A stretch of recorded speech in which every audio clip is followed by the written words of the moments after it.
اچھا، کبھی کبھی آپ کے بھائی کے دل میں یہ خیال آتا ہے کہ کہیں ایسا تو نہیں کہ ہم سارے پاکستانی پیدا ہی الٹے ہوتے ہیں، ہم سیدھے پیدا ہی نہیں ہوتے، ہم ہر بات الٹی کیوں کرتے ہیں؟ پتہ نہیں کوئی کام اچھا بھی ہو رہا ہوتا ہے تو بھی ہمیں اتنا زیادہ نیگیٹو رہنے، نیگیٹو سوچنے کی عادت پڑ چکی ہے کہ ہم اس پر بھی پازیٹیو نہیں ہوتے۔ کچھ باتوں پر اللہ کا بہت زیادہ شکر واجب ہے اور ہم اس پر بھی ناشکری کر رہے ہوتے ہیں۔ اب اپنے سیف اللہ ابڑو صاحب کو ہی دیکھ لیجئے، مولا خوش رکھے بھاگ لگے رہے، استعفیٰ دینے کے باوجود وہ ایوان میں واپس آ گئے۔ اس پر پاکستان تحریک انصاف کے لوگوں کو بالخصوص رب کائنات کا جتنا بھی وہ شکر ادا کریں وہ کم ہے، کیونکہ اگر سیف اللہ ابڑو صاحب ریٹن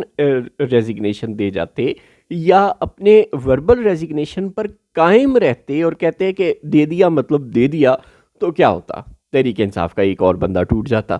ایک اور سیٹ خالی ہو جاتی،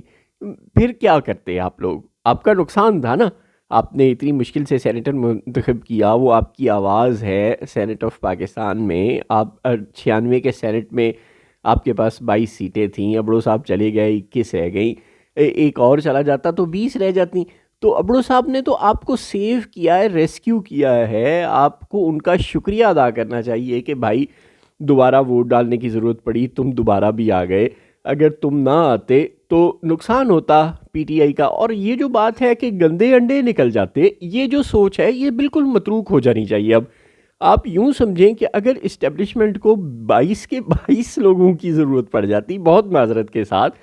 تو حق پر کھڑے رہنے والے شاید 4 ہوتے، شاید یہ نہیں کہہ رہے کہ سارے کے سارے بکنے والے ہوتے، لیکن اڑنے والے شاید 4 ہوتے 22 میں سے، کیونکہ اڑنا بہت مشکل ہے، بندوق کے سامنے اڑنا آسان کام نہیں ہے، اور اپنی ذات کے لیے بندوق کے سامنے اڑنا اتنا مشکل بھی نہیں ہے بائی دی وے۔ یعنی اگر کوئی آپ کی کنپٹی پر بندوق تان لے اور کہے کہ چلو لوٹے بنو، تو ہو سکتا ہے کوئی نہ گھومے کہ اور یہ کہہ دے کہ مار دو گولی، لیکن اگر کوئی آپ کے بچے کو اغوا کر کے لے جائے، جیسے کہ ڈاکٹر زرقا تیمور کے ساتھ ہوا، کوئی آپ کی بیوی کو قید کر لے، جیسے کہ سیف اللہ ابڑو کے ساتھ 26ویں آئینی ترمیم کے وقت ہوا، یا جیسے کہ اپنے شاہ محمود قریشی کی بہو کو اغوا کیا گیا 26ویں آئینی ترمیم کے وقت، یہ سب کچھ برداشت کرنا آسان نہیں ہوتا، یہ بہت مشکل کام ہے۔ ہر کوئی علی وزیر نہیں ہوتا جو اپنے خاندان کے 9 10 10 11 11 بندے قید کروانے کے بعد، مروانے کے بعد، ڈرون حملوں میں مروانے کے بعد، کولیٹرل ڈیمیج میں مروانے کے باوجود بھی دھاڑتا رہے، اور دھاڑنے کا نتیجہ آپ دیکھ رہے ہیں، وہ عمران خان کے زمانے سے قید ہے اور آج تک قید ہے، جب وہ ایم این اے تھا تب سے قید ہے، اور اب نئی اسمبلی بنے بھی 2 سال ہو گئے وہ قید ہے، اور کوئی اس کے حق میں بولتا ہوا بھی آپ کو پورے پاکستان میں نظر نہیں آ رہا۔ سو اس طرح کی قربانیاں دینا، اس طرح کا پاگل ہونا